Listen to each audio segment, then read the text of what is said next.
வணக்கம் நண்பர்களே. இசை விசால் சீரியல் சும்மா பரபரப்பாக போயிட்டு இருக்குன்னே சொல்லலாங்க. பரபரப்பான கட்டத்தில் நம்ம வீட்டு சாவி கொத்து நம்ம இசைவாணி கையில் நம்ம சுபத்ரா தூக்கி கொடுக்குறாங்க.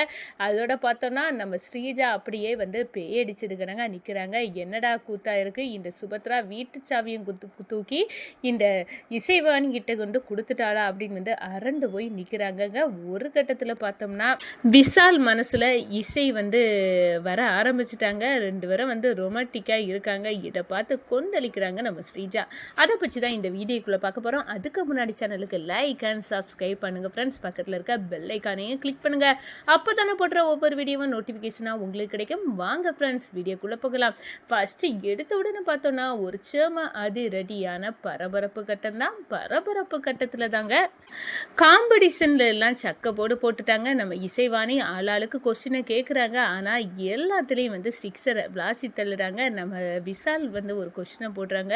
வீட்டுக்கு வரக்கூடிய மருமகா இப்படி முக்காடு போட்டு தான் ஏமாற்றி தாலி கட்டுவாளா புருஷன் கையால் அப்படின்னு அந்த இடத்த கேட்க நேரம் இதுக்கு காலம்தான் சரியான பதில் சொல்லும். ஏன்னா நான் நன்மை தான் செய்திருக்கேன், அது உங்களுக்கு கண்டிப்பாக ஒரு நாள் புரிய வரும் அப்படின்னு அந்த இடத்துல சொல்ல நேரம் இதை விட தெளிவான விளக்கம் வேற என்ன தேவை இருக்குது விசால் அப்படின்னு அந்த இடத்துல சொல்ல நேரம் இது சரியான பதில் இல்லை அப்படின்னு நம்ம ஸ்ரீஜா எல்லாம் சொல்கிறாங்க. சரியான பதில், நீ புருஷங்காரனே மௌனமாக இருக்கான், அதை புரிஞ்சிக்க தெரியாதா உனக்கு அப்படின்னு அந்த இடத்துல அப்படியே வாயடைச்சிடாங்க நம்ம அலங்காரமாக. என்ன பார்க்குற சுபத்ரா, வீட்டு கொத்து சாவியை இனி இசைவாணி கையில் குடுமா அப்படின்னு சொல்ல நேரம் இசைவாணிக்கு கையில் வீட்டு கொத்து சாவி வருது. அதோட பார்த்தோன்னா இந்த பொங்கல்லப்ப யார் கொண்டாடணும், வேற யார், என்னோட இளைய மருமக செல்ல மருமக இசைவாணி தான் இதை கொண்டாடணும் அப்படின்னு இசைவாணி கையால் பொங்கல் நடக்குது. அதே நேரத்தில் நம்ம சிந்தாமணி இந்த பாரடி ஸ்ரீஜா நம்ம ரெண்டு பேரும் பிளான் பண்ணால் நான் துபாய்க்கு பறந்து போக வேண்டியதான் போல், நீ அப்பா வீட்டுக்கு போக வேண்டியதான் போல். ஏன்னா இந்த வாட்டியும் அந்த இசை ஜெயிச்சு பொங்கல் போடதை எடுத்ததோடு மட்டும் இல்லை, வீட்டு கொத்து சாவியம் அவள் கைக்கு போயிட்டு நியாயமாக பார்த்தா மூத்த மருமக உன் கைக்கு வரணும். ஆனால் இந்த வீட்டில் எல்லாம் தலைகீழ தான் நடக்கும். நானும் பார்த்துருக்கேன். பானுமதி அண்ணி தான் இந்த வீட்டு மூத்த மருமக. ஆனால் அவளை ஓரங்கட்டி பல வருஷம் ஆகுது. அதே நேரத்தில் இந்த வீட்டுக்கும் அவங்களுக்கும் சம்மந்தம் இல்லை அப்படின்னே ஆகுது. ஒரு வருஷம் கூட அவங்க கையால் இந்த வீட்டில் பொங்கல் போட்டதும் கிடையாது.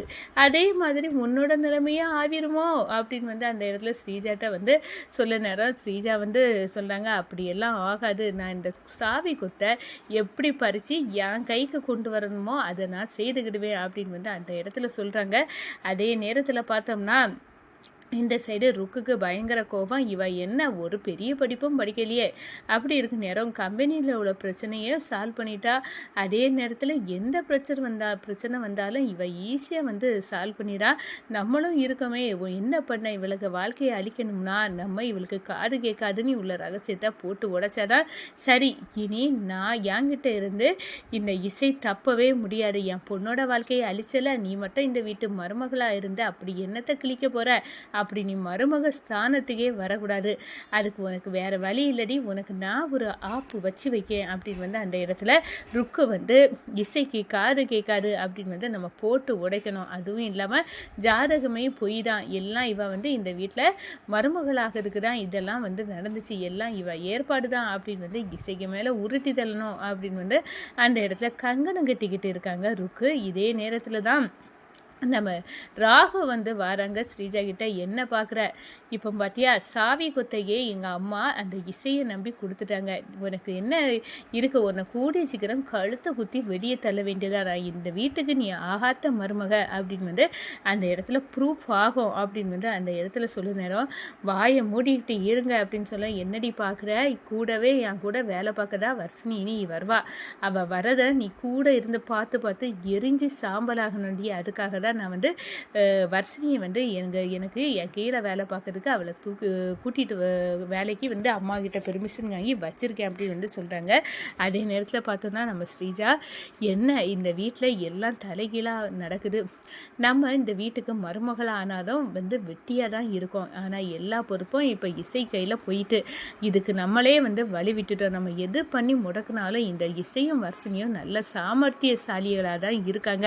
அதனால தான் நம்ம இவங்க கிட்ட போட்டிக்கு போட முடியலை. ஆனால் எதையாவது பண்ணணும் அப்படின்னு வந்து அந்த இடத்துல வந்து துடிக்கிறாங்க. ஒரு கட்டத்தில் பார்த்தோன்னா நம்ம விஷால் வந்து இசை வந்து காலம்தான் பதில் சொல்லும் அப்படின்னு வந்து சொன்னால அதில் ஏதாவது சூட்சமாக இருக்குமா அப்படின்னு வந்து அலசி ஆராய்ச்சிட்டு இருக்கிறாங்க. அப்போ தான் அன்னைக்கு என் தலையில் அந்த ரவுடிகளை நான் பிடிக்க நேரம் அடித்தது வந்து வேற யாராக இருக்கும்? அன்னைக்கு வந்து கிரே கலர் சாரி உடுத்தது வேற யார்? இந்த ஸ்ரீஜா தான். பானுமதி பெரியம்மா இல்லை, அதனால ஸ்ரீஜாவாக இருக்க வாய்ப்பு இருக்குது அப்படின்னு வந்து அந்த இடத்துல வந்து ஸ்ரீஜாவாக தான் இருக்கும் அப்படின்னு வந்து ஒரு எண்ணத்தை வந்து நம்ம விஷாலுக்கு வந்துட்டு அப்போ விஷால் வந்து நினைக்கிறாங்க, நம்ம நினைக்கிற மாதிரி வந்து ஸ்ரீஜா இல்லை, கெட்டவாதானோ, அதுக்கு தான் அந்த இசை வந்து காலம்தான் பதில் சொல்லணும்னு வந்து சொல்லியிருக்காளா அப்படின்னு வந்து அந்த இடத்துல வந்து அரண்டு போய் யோசிக்கிறாங்கன்னு சொல்லலாங்க. ஒரு கட்டத்தில் பார்த்தோன்னா நம்ம சிந்தாமணி கூட சேர்ந்து நம்ம ஸ்ரீஜா வந்து ஐடியா பண்ணுறாங்க, எப்படியாவது இந்த வீட்டில் இருக்க ஒற்றுமையெல்லாம் வந்து குலைக்கணும், அதே நேரத்தில் அடித்து பிடிச்சி சண்டை விடணும், இந்த சுபத்ரா நடு வீட்டுக்குள்ளே ரூமில் தூக்கில் தொங்கணும், இதெல்லாம் நடக்கணும், அதுக்கு வேறு என்ன வழி இருக்குது அப்படின்னு வந்து அந்த இடத்துல எதையாவது பண்ணிக்கிட்டு முந்தைய பானுமதிக்கு மேலே உருட்டி தள்ளுற மாதிரி இந்த தடவை எதையாவது பண்ணிக்கிட்டு இருக்கவே இருக்கா, இந்த சிந்தாமணிக்கு மேலே உருட்டி தள்ளிட வேண்டியதான் அப்படின்னு வந்து நம்ம ஸ்ரீஜா வந்து ஐடியா போடுறாங்க. அதே நேரத்தில் பார்த்தோன்னா இந்த ஸ்ரீஜா கூட நல்லா ஜாக்கிரதை தான் வந்து பழகணும். ஏற்கனவே பானுமதி அன்னைக்கு மேலே வந்து பழியை உருட்டி தன்னவா, இப்போ என் மேலே பழிய தோணுனா ஏற்கனவே ராகவ் சொல்லிட்டு இருக்கான், துபாய்க்கு போக வேண்டியதானே இவங்க கணவர் கூட அப்படின்னு வந்து அந்த இடத்துல சொல்லிட்டு இருக்கான். அதை மட்டும் உண்மையாயிராமல் பார்த்துடணும் அப்படின்னு வந்து அந்த இடத்துல வந்து சிந்தாமணி வந்து நினைக்கிறாங்க.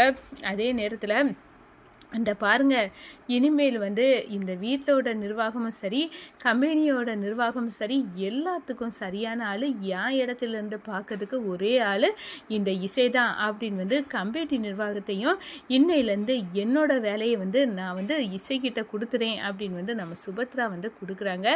அப்போது நம்ம வர்ஷினி சொல்கிறாங்க, அக்கா நம்ம 2 பேருமே கம்பெனியில் போய் வந்து வேலை பார்க்கலாம் அப்படின்னு வந்து சொல்ல நேரம், சரியாக சொன்ன வர்ஷினி, நம்ம வந்து இனி இந்த கம்பெனியை ஓஹோ அப்படின்னு வந்து சொல்ல அளவுக்கு கொண்டு வந்துடணும், இது நம்ம கம்பெனி வர்ஷினி அப்படின்னு வந்து அந்த இடத்துல சொல்ல நேரம் இந்த நம்ம ஸ்ரீஜா வந்து இந்த வர்ஷினியை இந்த வேலையை விட்டு தூக்கணும், அதில் ஏதாவது ஒரு பழியை அவன் மேலே உருட்டி தள்ளி அங்கேருந்து விரட்டி தள்ள வைக்கணும் அப்படின்னு வந்து அந்த இடத்துல வந்து ஐடியா போட்டுட்டு இருக்காங்க.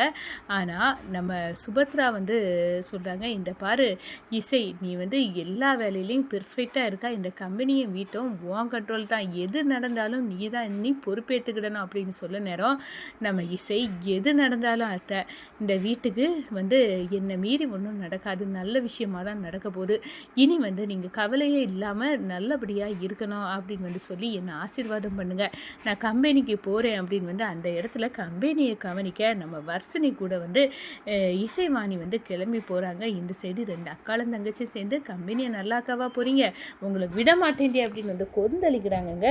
ஸ்ரீஜா